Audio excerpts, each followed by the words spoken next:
Oi, gente, tudo bom com vocês? Há quanto tempo?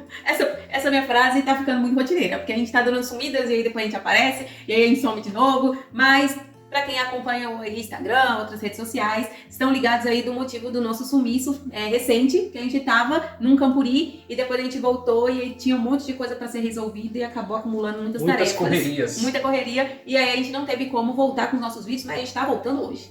É isso aí, tudo bem com vocês? Hoje nós iremos fazer aqui um resumo de 3 capítulos, 35, 36 e 37. Isso aí. Mas, para quem também tá ligado aí nos capítulos e no estudo da lição, sabe que a lição dessa semana é só do capítulo 37. Então, como a gente parou as gravações dos vídeos no capítulo 34, a gente resolveu não deixar esses atrasados, fazer o 35, 36 e 37, que não são tão grandes assim, então a gente vai fazer tudo hoje. E aqueles que ficou para trás, que eu falei que eu não ia deixar capítulos do livro sem serem feitos os vídeos, a gente vai fazer provavelmente agora para a próxima semana, e a gente vai postando aí à noite, durante os dias da semana, para pegar esses capítulos que ficaram para trás e a gente conseguir deixar tudo ok, deixar tudo em dia. Mas hoje, então, vamos fazer esses 3 capítulos, que são as últimas 3 semanas que a gente ficou sem vídeo. Já vou falar aqui para vocês, para não prestar muita atenção, que eu tô com a voz, assim, um pouco diferente, parece que eu tô com o nariz, tapado, assim, a voz não tá muito legal não, mas relevem, porque a gripe também chegou, para completar, a gripe chegou também e deu uma prejudicada, mas que seja feita a vontade de Deus, vai dar tudo certo no final, isso que importa. Antes da gente entrar nos assuntos dessa semana, eu só quero lembrar você que se ainda não é inscrito no canal, para você não perder mais tempo, se inscreva, ativa o sininho para você receber as notificações, e aí sempre que sair um vídeo novo, você vai ser notificado, não vai perder nada, vai estudar aqui sempre com a gente diariamente. Também deixa seu like aqui no vídeo, que ajuda muito no crescimento do canal. A gente tá com quase 12 mil pessoas inscritas aqui no canal, mas a gente quer alcançar mais pessoas, porque o intuito da gente, o intuito de nós que levamos a palavra de Deus é que a gente consiga levar essa palavra para mais pessoas. Então, quanto mais você deixar seu like aqui, vai ajudar aqui nos números no YouTube, para que as pessoas vejam que aqui tem algum conteúdo relevante. Deixa também seu comentário, fala aí pra gente o que você tá achando do estudo desse livro. Me fala aí se você sentiu falta dos estudos semanais do livro. Comenta aqui, deixa nos comentários. E, por último, mas não menos importante, compartilha esse vídeo com seus amigos. Ajude a gente a espalhar a palavra de Deus para as pessoas, a espalhar esse conteúdo para as pessoas. E deixe sua sugestão. Eu falei aqui embaixo de você deixar seu comentário, e agora foi para compartilhar, mas vamos voltar ali no comentário. Deixa sua sugestão. O que você acha que a gente pode fazer para melhorar aqui o canal? A gente tá aí chegando ao final do ano, tá acabando. Esse ano foi um pouco turbulento, eu não consegui fazer metade do que eu queria fazer aqui no canal. Eu até achei que a gente, no passado, no início desse projeto, a gente era mais ativa, a gente fazia mais coisas, a gente era mais presente. Infelizmente, a demanda do dia a dia acabou impedindo que a gente crescesse, que melhorasse. Então, eu queria saber de você, deixa aí nos comentários o que você acha que a gente pode fazer pra melhorar, pra te atender melhor, pra atender a sua base, seus adolescentes, as crianças, enfim, desbravadores, aventureiros, que eu sei que eu tô devendo aí livros, se Deus quiser, o ano que vem vai ter, sim, livro do ano para aventureiros. Mas me coloca aqui nos comentários o que você acha que a gente pode fazer pra melhorar, e aí a gente vai tentar fazer o máximo possível pra fazer com que esse canal seja uma bênção pra você e para as pessoas que você envia nesse conteúdo. Enfim, já falei demais, agora vamos entrar no assunto dos capítulos. O capítulo 35 tem o título Ameaça à Liberdade de Consciência. Então aqui tá falando um pouquinho sobre um período histórico em que a gente tinha essa ameaça à liberdade de consciência, mas também tá fazendo comparações com nossos tempos de hoje. Será que essa ameaça acabou? Quando nós olhamos aqui para o catolicismo, nós pensamos assim, o catolicismo é uma igreja tranquila, não mexe com ninguém, vive em paz, Teve lá seus problemas no passado, mas hoje já é diferente. Mas aqui o livro comenta que ela é como se fosse uma fera adormecida que irá acordar. Não se engane achando que a igreja ela tem essa aparência de aparência, que ela é assim mesmo, porque ela sempre foi perseguidora. E às vezes ela tem essa roupagem, que é apenas aparência, para poder conquistar o maior número de adeptos possíveis, para poder fazer de uma forma única, para que as pessoas se unam a ela, para que as outras religiões se unam a ela. É uma estratégia para a conquista de território, A igreja ela não mudou os seus dogmas, não mudou a sua forma de pensar e não mudou as suas leis. As mesmas leis que perseguiram e mataram pessoas que eram fiéis aos mandamentos de Deus no passado, ela não mudou essas leis, essas regras, são as mesmas. Apenas ela usa uma roupagem para poder atrair pessoas a ela. Mas nós entendemos aqui no estudo do capítulo que essa igreja um dia vai se levantar. Ela, quando estiver mais poderosa, quando estiver mais unida com as outras religiões, ela vai se posicionar. E a posição dela nós já sabemos qual é a sua posição, é contrária aos mandamentos de Deus. É muito estranho, né, quando a gente fala isso. A gente pode até ter aqui irmãos católicos assistindo o vídeo, né, e pode pensar assim, mas como é que eles falam isso? A igreja vai perseguir pessoas, a igreja não vai perseguir ninguém.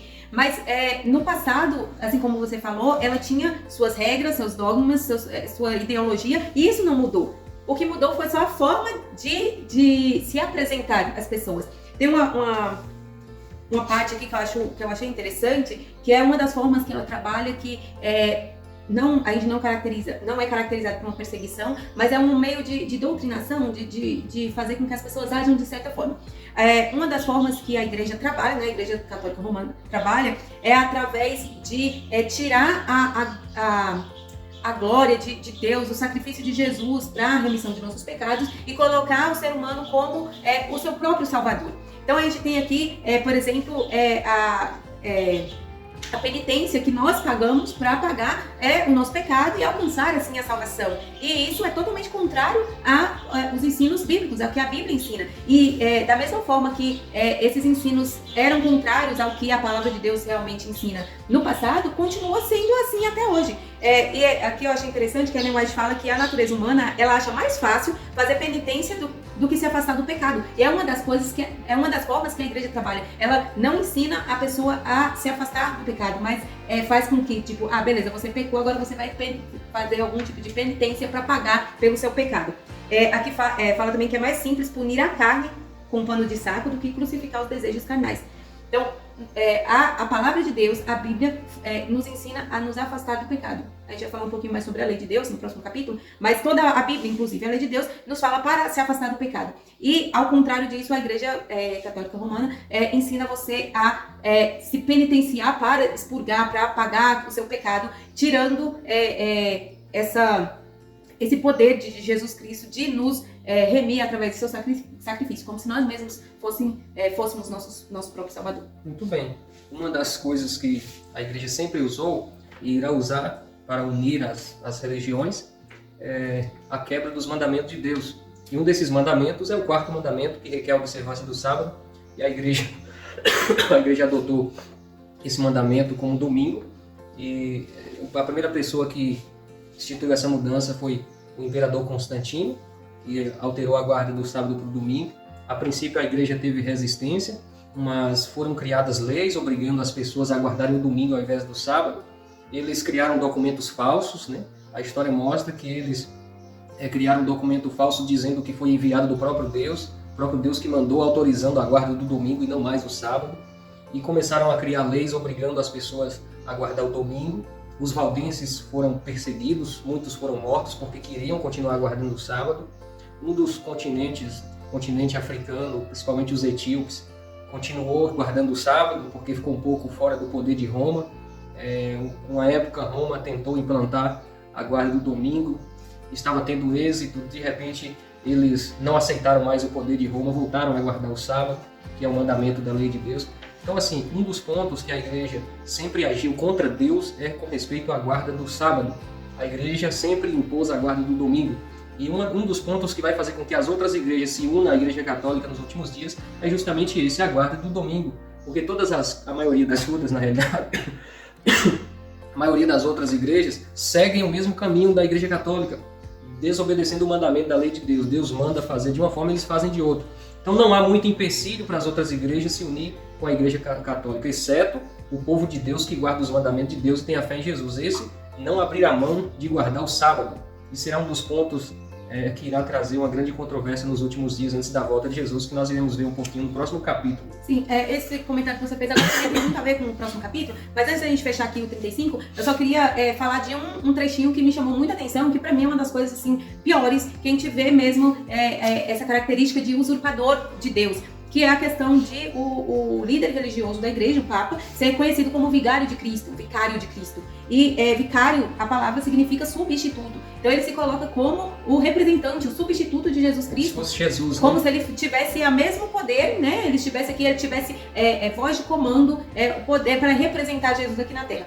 É mais ou menos como se fosse assim. A gente tem o presidente, vamos imaginar, o presidente do país, e aí na sua falta ele tá doente ou não tá, aí manda o vice-presidente e ele tá ali, ele tem o poder para governar, para fazer as coisas como se fosse o próprio presidente, porque ele tá ali como substituto dele, ele é o segundo no comando, na falta do presidente, ele pode responder, a gente pode obedecer, ele que manda. Então, é como se ele falasse assim, ó, Jesus Cristo, agora quem tá mandando sou eu posso mandar em nome dele e fazer as coisas no lugar dele. Só que, assim, o que mais me pegou é que Ellen White comenta aqui, né, e realmente a gente pode refletir sobre isso, é que ele se coloca como o vicário de Cristo, como o substituto de Cristo. Mas será que ele age da mesma forma que Jesus Cristo agia? A igreja, em seu comando, agia da mesma forma que Jesus agiu? Será que Jesus colocou alguém na prisão por discordar das coisas que ele falava?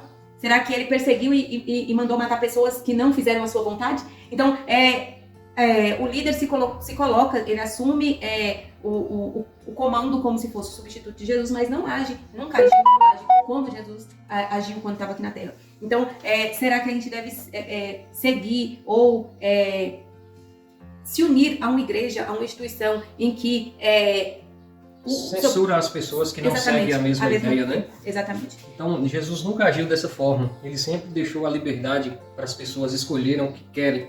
Mas a Igreja Católica, o papado, ele se auto-intitulou de substituto do Filho de Deus.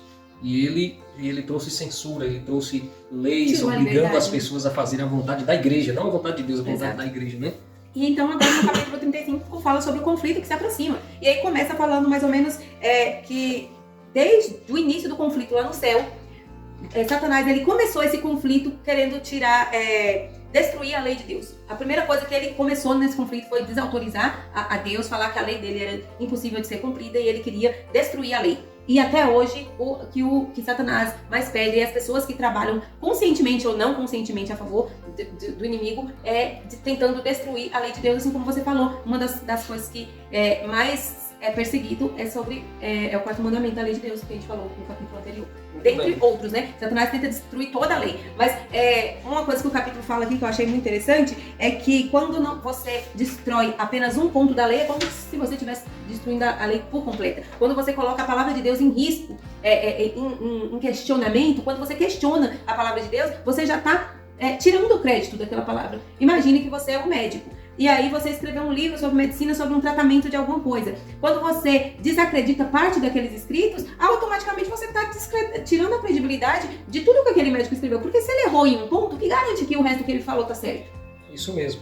Para a gente entender melhor aqui também esse texto, essa parte do capítulo 36, no livro de Apocalipse, capítulo 13, menciona o surgimento de duas bestas. A besta que sai do mar e a besta que sai da terra. A besta que sai do mar, ela representa o poder do papado, representa o poder papal aqui na Terra. É um poder religioso, é um poder que seduz as pessoas. Ele faz blasfêmias contra o próprio Deus. Por que blasfêmias? Se auto-intitulando no lugar de Deus, perdoando pecados. Então, esse poder ele é representado pela Igreja Católica, pelo poder romano. Já também, em seguida, aparece outra besta que surge da Terra, que é representada pelos Estados Unidos. Os Estados Unidos são a maior potência mundial. No capítulo 13 de Apocalipse menciona que nos últimos dias essas duas bestas irão se unir. A besta religiosa, o poder religioso, o poder político. E esses dois poderes se unindo receberão a autoridade do dragão. O dragão é o diabo. Será 3 seres envolvidos aí, o diabo, o poder romano e o poder político. A Igreja Católica, os Estados Unidos, recebendo a autoridade do dragão, para poder obrigar as pessoas a continuar desobedecendo os mandamentos de Deus. Aqui será um ponto que eles entrarão em acordo, dizendo que todas as pessoas precisam descansar no domingo. E eles criarão leis para que as pessoas descansem no domingo e não no sábado. Para que todo o planeta vai ao contrário dos mandamentos de Deus. Por que essa lei irá funcionar em todos os lugares? Porque são as maiores autoridades da Terra que estará instituindo essas leis. É o poder papal e a maior potência mundial, que é os Estados Unidos. E o diabo vai estar por trás de todas essas artimanhas, fazendo com que as pessoas sejam enganadas e desobedeçam os mandamentos de Deus. Verdade. Para a gente finalizar esse capítulo, eu só queria deixar aqui uma frase que eu achei assim, muito impactante, Porque no passado, a igreja, né, católica, ela tentou destruir a Bíblia, né? A Bíblia não era acessível às pessoas, as pessoas não tinham ali o direito de ter a Bíblia para ler e etc. Então ela tentou destruir a Bíblia. Hoje em dia não existe isso. Mas tem uma frase aqui de Ellen White que para mim faz todo sentido. Que destruir a fé na Bíblia é a mesma coisa de destruir a Bíblia em si. Então, hoje em dia, a igreja não trabalha tomando as Bíblias das pessoas e atirando fogo, mas está descredibilizando a Bíblia. Às vezes a própria igreja coloca a Bíblia como não sendo um livro totalmente inspirado, questionando a veracidade de algumas coisas que está na Bíblia, e isso é a mesma coisa de destruir a própria Bíblia. A Bíblia diz uma coisa, mas a igreja diz assim, dessa forma, Exatamente. Porque nós temos autoridade para mudar, como por exemplo a guarda do sábado para o domingo. Que eles Bíblia, não negam que era, né, o sábado, mas eles se colocam como que recebeu autoridade para mudar, né? Essa mudança. A verdade da igreja é maior do que a verdade da Bíblia, segundo eles. Exatamente. Agora a gente vai finalizar no capítulo 37. Vou pedir para você falar um pouquinho sobre esse capítulo que fala sobre a nossa única proteção. A gente falou aqui de perseguição, a gente falou de alterar a lei de Deus, de enganar o povo, desse conflito entre o bem e o mal, entre a verdade e a mentira. E qual é a nossa única proteção? Muito bem. Essa é uma das partes mais interessantes. Nós já comentamos aqui várias vezes, iremos fazer o fechamento falando desse assunto. A nossa única proteção é a fidelidade na Bíblia. Não há outro caminho para nós conseguirmos vencer. Se nós começarmos a obedecer os pastores, nós iremos para o caminho errado. Começamos a obedecer a igreja, os padres, e estamos errados. A nossa única regra de fé e prática é a Bíblia, é a palavra de Deus. Se o pastor ou o padre falou de uma forma e a Bíblia está dizendo outra forma, fique com a Bíblia. A Bíblia é a única palavra de Deus revelada na Terra para nos conduzir à salvação. E o erro de muitas pessoas é não estudar a Bíblia. Por isso que milhares e milhares são enganadas, porque não estudam a Bíblia. E quando esses grandes poderes se unirem para enganar as pessoas, a maioria das pessoas serão enganadas, porque não conhecem a palavra de Deus. O segredo para você vencer nesse grande e terrível mal que vai vir pela frente é ler a palavra de Deus e ser fiel ao texto. O texto não é difícil de entender. A Bíblia você tem que ler e entender do jeito que ela te explica. A não ser que seja uma figura, um símbolo, uma representação, que a Bíblia também vai se explicar. Como por exemplo o livro de Apocalipse, que você precisa de um estudo mais profundo. Mas leia as histórias, leia o Evangelho, leia os mandamentos. Ali não tem dificuldade para a mente do ser humano entender. Deus deixou tudo claro, é muito claro os assuntos. Ele deixou justamente para que nós não precisássemos de intercessor, precisássemos de mediador aqui na Terra para interpretar em nosso lugar. Nós mesmos podemos ler e interpretar. E todo aquele líder religioso, aquela igreja que ensina as suas crenças não baseadas na Bíblia, que engana milhares de pessoas, esses líderes acertarão contas, não comigo nem com você, mas com o próprio Deus. Antes de você fechar, eu só queria falar sobre uma ilustração que tem aqui no livro e que para mim ela é muito óbvia, muito clara e é uma ótima ilustração.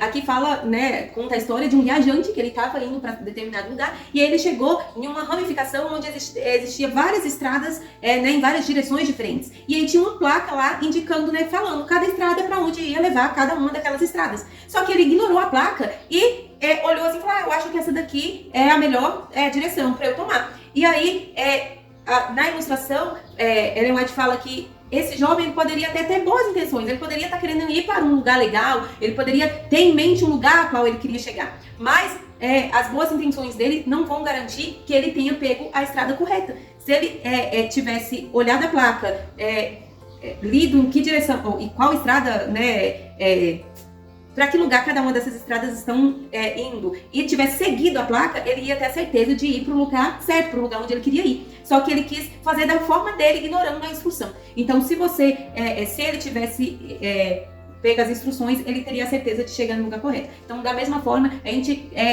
quer chegar a algum lugar. E para isso, Deus deixou a palavra dele com todas as instruções. Resta a gente não ignorar as instruções de Deus e querer fazer a nossa própria vontade. A serva do Senhor diz que nos últimos dias o diabo iria usar estudiosos, teólogos, líderes religiosos para poder trazer uma interpretação errada da palavra de Deus.